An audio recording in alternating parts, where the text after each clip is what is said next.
Alright, isa pong mapagpalang araw sa atin mga kapatid. Ayan, talakayin ho natin ngayon kung paano natin ikakabit yung bago ng M-Audio, yung M-Track Duo nila. Ayan, bakit ho Duo? Ayan mga kapatid, kasi naka-stereo ho kami sa aming mga instrument, sa gitara at sa aming drum set at sa vocals. Ayan, kung napapansin nyo ho, ayan, may output pa dito na dalawa na PL quarter inch na jack.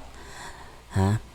Ayan, dyan po namin nilagay yan. Kailangan ho, naka-stereo tayo na jack ha, na PL. Kailangan yan, stereo. Ayan. Kung napapansin nyo po, naglagay ako ng tape dito. Ayan. Ibig sabihin yan, ito yung kanan. At yung wala, yung kaliwa. Okay? So, ito kapatid, mapapansin nyo dito sa line in niya, may instrument tayo, no? Yung parang gitara, ibig sabihin yan, instrument yun. So, kailangan ho yan, naka-line tayo, yung toggle nasa line. Kasi po, mixer nga po yung gagamitin natin at hindi naman instrument. Okay? So, dito naman ho mga kapatid, pasensya na ho kayo, wala tayong cameraman. Ito, meron tayong direct mono saka stereo. Kailangan nakalagay yun sa stereo. Ayan, ito po yung kanyang volume ng line in. Kailangan po yan, naka-zero lang yan. Hindi po yan binovolume kapatid. Kasi yung mixer na yung nagdadrive sa kanya ng tunog, ng volume niya. Para hindi na po magsabog yung tunog. Ayan. Ayan. Ito po yung kanyang USB papunta sa laptop. Ano ho yan pang printer ho yan. Di ko lang po alam kung anong type yan ng USB. Ito. Okay. So, ito po yung kanyang output. Ayan, dalawa, di ba? Left and right din yan para stereo.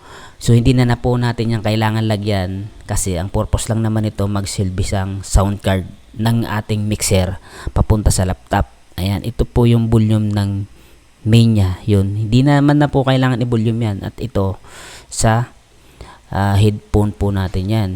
So, kung wala naman po kayong headphone na dito, wag nyo na pong gamitin. I-zero nyo na lang ho yan. Kasi ako ho, dito na ako sa mixer naglalagay ng aking monitor. Diyan ko po tinitimpla yung tunog. Ayan o, dyan o. So, ayan. Hindi ko na, ayan o. Volume, wala naman problema kung naka-volume yan o hindi. Ayan. So, ayan po ulit Kailangan naka-stereo tayo.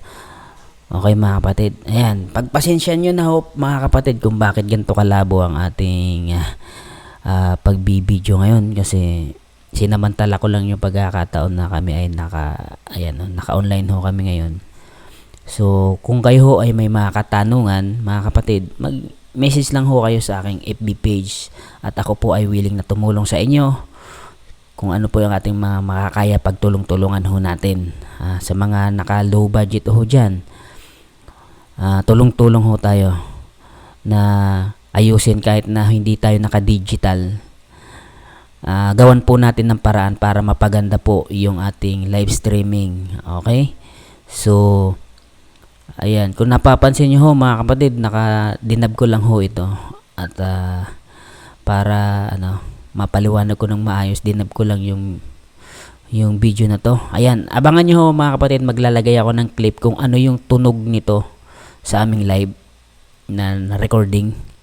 Kung ano yung quality niya. Hindi nga lang ho talaga siya gaanong malinaw tulad ho ng mga naka-digital na mixer. Ayan. Ito ho napapansin nyo mga kapatid, dito lang tayo nagtitimpla. Kung naka-digital ho tayo, dun ho tayo sa PC na application or sa tablet or iPad, nagtitimpla nitong mga to. Ito dito tayo nagtitimpla, manual ho yan. Ayan, lahat po ng instrument namin dito, yung main vocals namin or si pastor nagsasalita dito tumadaan. Yung dalawang nasa gilid ay yung back up ko, left and right. Ayan, so pinapanin ko na lang ho yan ng kaunti. At ito po yung aming drum set, dito rin nakalagay.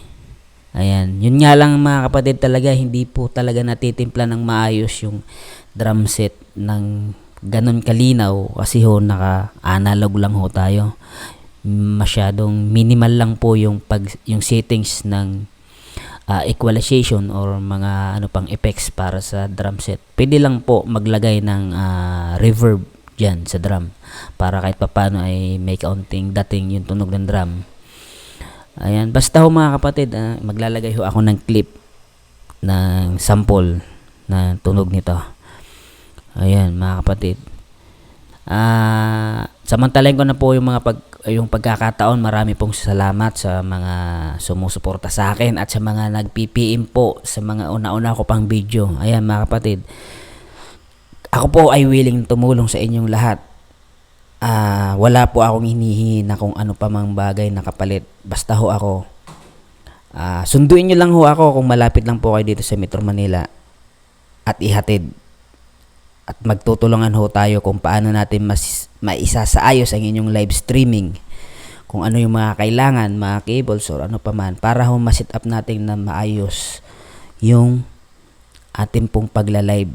Kasi po mahalaga po yun na malinaw ang pinapahayag natin, naiintindihan ng maayos yung mga sinasabi natin. At importante ho din yan sa praise and worship na malinaw ho yung record sa live. Okay, mga kapatid, so sana ho ay magtulong-tulungan ho tayo at abangan nyo po ang iba ko pang mga tutorial. Sa sunod po tatalakayin ko po ang paggamit ng DI box. Salamat po.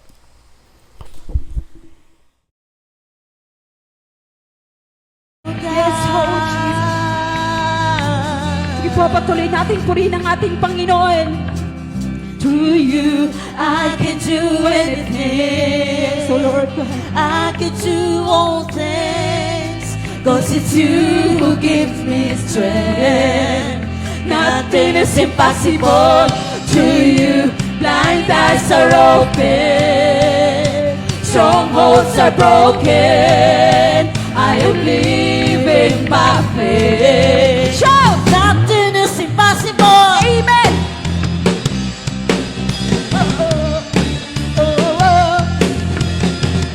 Yes, oh Jesus.